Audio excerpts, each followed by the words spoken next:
సరే ఇటు విజయసాయి రెడ్డి గారు రాజకీయ సన్యాసం తీసుకున్నారు. వ్యవసాయం చేసుకుంటానని జెప్పారు. మళ్ళీ బయటకొచ్చి ప్రెస్‌తో అంటే పొలిటికల్ అంశాలు మాట్లాడుతున్నారు. ముఖ్యంగా జగన్మోహన్ రెడ్డి గారిని మొన్న కొన్ని కామెంట్స్ చేశారు. ఆయన కోటరీ దాటి బయటకు రావాలి. ఆ కోటరీలో ఉన్న వ్యక్తుల వల్లే ఆయన ఈ విధంగా ఇటువంటి పరిస్థితొచ్చింది ఆయనకు. అది కోటరీ దాటి బయటకు రాకుంటే మాత్రం ఆయన రాజకీయ భవిష్యత్తే ఉండదని జెప్పేసి కామెంట్స్ చేశారు. అండ్ నేను కూడా ఆ కోటరీలో ఉన్నాను. తర్వాత నేను బయటకొచ్చేసానని జెప్పేసి కూడా చెప్తున్నారు. సో, ఎందుకు విజయసాయి రెడ్డి గారి కామెంట్స్‌ని ఏ విధంగా చూడొచ్చు? అంటే కోటరీలో ఉన్నదెవరు? నిజంగా కోటరీ కంట్రోల్ చేస్తుందా ఆయన్ని? మీరేం చెప్తారు అసలు? ఇప్పుడు కోటరీ కంట్రోల్ చేస్తుందో, కోటరీని ఆయన కంట్రోల్ చేస్తున్నారో అది వాళ్ళిద్దరికి సంబంధించిన వ్యవహారం. హ్మ్. ఎందుకు అనంటే ఈయన వా చాలామంది ఆయన మీద చాడీలు చెప్పినారని, హ్మ్. అందువల్లనే జగను ఈయనంటే సరిపడకుండా వచ్చింది. హ్మ్. ఈయన మాట్లాడాలనుకునే ఆయన్ని మొహం చాటేసినారని బాధపడే వచ్చినానని ఆయనే చెప్పినాడు. హ్మ్. ఇంక ఇప్పుడు కోటరీ మీద ఆయన చెడగొడుతుంది, ఆయన కోటరీ నుంచి బయటికి రాకపోతే చెడిపోతాడంటే ఆయన జనాలకు అందరికీ తెలుసు, ప్రజలందరికీ తెలుసు. ఆయనకు తెలిసిన నగ్న సత్యమేం కాదు. జగన్ మీద అన్ని సంక్షేమ పథకాలు చేపట్టినా కానీ ఇంత ఘోరంగా ఓడిపోవటానికి కారణం ఏమిటంటే ప్రజలను కలవలేకపోవడము, ప్రజల్లో ఉండే విషయాలను తెలుసుకోకపోవడము తోనే అతను ప్రజా సంబంధాలు తెగిపోవటంతోనే పోయినారు. ఇప్పుడు ఆయన కోటరీలో ఉన్నప్పుడు అది చెప్పిండొచ్చు, లేక చెప్పింటే వినకపోయిండొచ్చు, అది మనకు సంబంధం లేనిది. హ్మ్. కాకపోతే అది జరిగిన దాని వల్ల నష్టపోయినారనేది అందరికీ తెలుసు. అదే మాటను రిపీట్ చేసినారు ఇప్పుడు. ఓకే. అంటే సార్ రాజకీయ సన్యాసం తీసుకున్నప్పుడు పొలిటికల్‌గా మళ్ళీ మాట్లాడుతున్నారని జెప్పేసి కూడా ఈయన పైన విమర్శలు చేస్తున్నారు. వ్యవసాయం చేసుకుంటారన్నారు.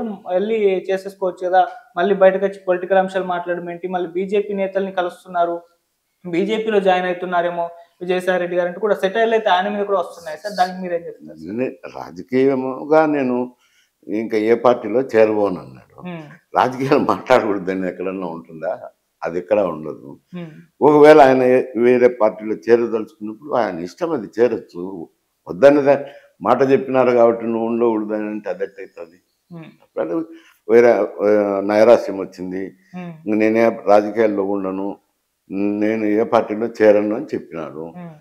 తర్వాత మనసు మార్చుకోవచ్చు, చేరొచ్చు. దానికి ఇంతేం లేదు కదా. ఓకే. రాజకీయాలు మాట్లాడకూడదని ఎవరు నిషేధించలేరు లేదు. ఓకే. సార్ మెయిన్‌గా సార్ అంటే విజయసాయి రెడ్డి చాలా నమ్మకస్తుడుగా ఉన్నారు అని చెప్పేసి కూడా చాలా మంది చెప్తుంటారు. మొత్తం వైఎస్ ఫ్యామిలీకి. ఈ రకంగా బయటకొచ్చేసినప్పుడు కూడా రాజకీయ సన్యాసం తీసుకొని బయటకొచ్చినప్పుడు కూడా జగన్ బాగుండాలి అని చెప్పేసి ఏదో కామెంట్ చేశారు. మళ్ళీ ఇప్పుడు ఈ రకంగా విమర్శలు చేస్తున్నారు. అంటే ఎక్కడ చెడింది వీళ్ళకి? మీరేం చెప్తారు సార్? చెప్పినాం కదా, గతంలోనే చెప్పినాము. ఆయన హ్మ్. సరిపోకనే వచ్చినాడు. అతన్ని హ్మ్. పట్టించుకోవడం లేదని, అతను చెప్పినా వినటం లేదని, అతన్ని దూరం పెట్టినాడని బాధపడి వచ్చినానని చెప్పినాడు కదా పత్రికల్లో. ఆయన స్టేట్మెంట్ ఇచ్చినారు కదా. ఏముంది దాంట్లో? హ్మ్. కొత్తదనం ఏముంది ఏంట? ఓకే. సరిపోకనే వచ్చినాడు అంట. ఆయన పలకరించడం లేదు. పలకరించినప్పుడు ఎందుకు అని దాటుకొని వచ్చినాడు. ఓకే. అంటే మెయిన్‌గా సార్ బయట ఏ విధంగా ప్రొజెక్ట్ అవుతుందంటే సజ్జలకి ఇంపార్టెన్స్ ఇచ్చారు. ఈయనకి ఇంపార్టెన్స్ అట్లా తగ్గించేశారు. అందుకని చెప్పేసి అది ఆ ప్రశ్న రాలేదు. సజ్జలనేది రాలేదులేండి. హ్మ్. ఆయన దగ్గర అవ్వడానికి ప్రయత్నం చేసినా గానీ మొహం చాటేసినాడు. హ్మ్. జగన్మోహన్ రెడ్డి గారు ఇతన్ని దూరం పెట్టినారనే వచ్చినానని చెప్పినారులెండి. ఇంక మళ్ళీ హ్మ్. కొత్తదనం ఏం లేదు. అతనే ఒప్పుకున్నాడు. స్టేట్మెంట్‌లోనే చెప్పినాడు. ఓకే. సార్ ఇప్పటికి జగన్మోహన్ రెడ్డి గారు అంటే ఆ క్వార్టర్‌లోనే ఉన్నారా? చూస్తే బయట కూడా పొలిటికల్ అంశాలు పెద్దగా అంటే వాళ్ళ నేతలు అరెస్ట్ అయినప్పుడు బయటకు రావడం తప్పితే ఇంకే అంశాలు కూడా పట్టించుకోనట్టుగానే ఉన్నట్టుగా కూడా ఆయన మీద కూడా విమర్శలొస్తున్నాయి. వాళ్ళే అసంతృప్తి వ్యక్తం చేస్తున్నారని కూడా అంటున్నారు. మరి ఇంకా అదే స్వభావం ఉందా ఆయనకి? మరి మీరేం చెప్తారు ఇది సార్? మాట్లాడుతున్నారు గదా ఇప్పుడు వాళ్ళు. హ్మ్. మంచో, చెడో వాళ్ళు 10 మందిని కూర్చోబెట్టుకొని కలుస్తన్నారు. హ్మ్. ఆయన మొదట ముఖ్యమంత్రిగా ఉన్నప్పుడు గూడా అంతే ఉన్నాడు. ఆయన హ్మ్. 10 మందితో మాట్లాడడము, ఏదో ఆయనకు తోచిన నిర్ణయాలు తీసుకుంటున్నారు. హ్మ్. ఇప్పుడు గూడా అదే చేస్తున్నాడు. ఇప్పుడు ఏదన్నా వాళ్ళ కార్యకర్తలు జరిగినప్పుడు అటువంటి విషయాలను చేస్తున్నారు. ఇప్పుడు ప్రజాక్షేత్రంలోకి రావాలంటే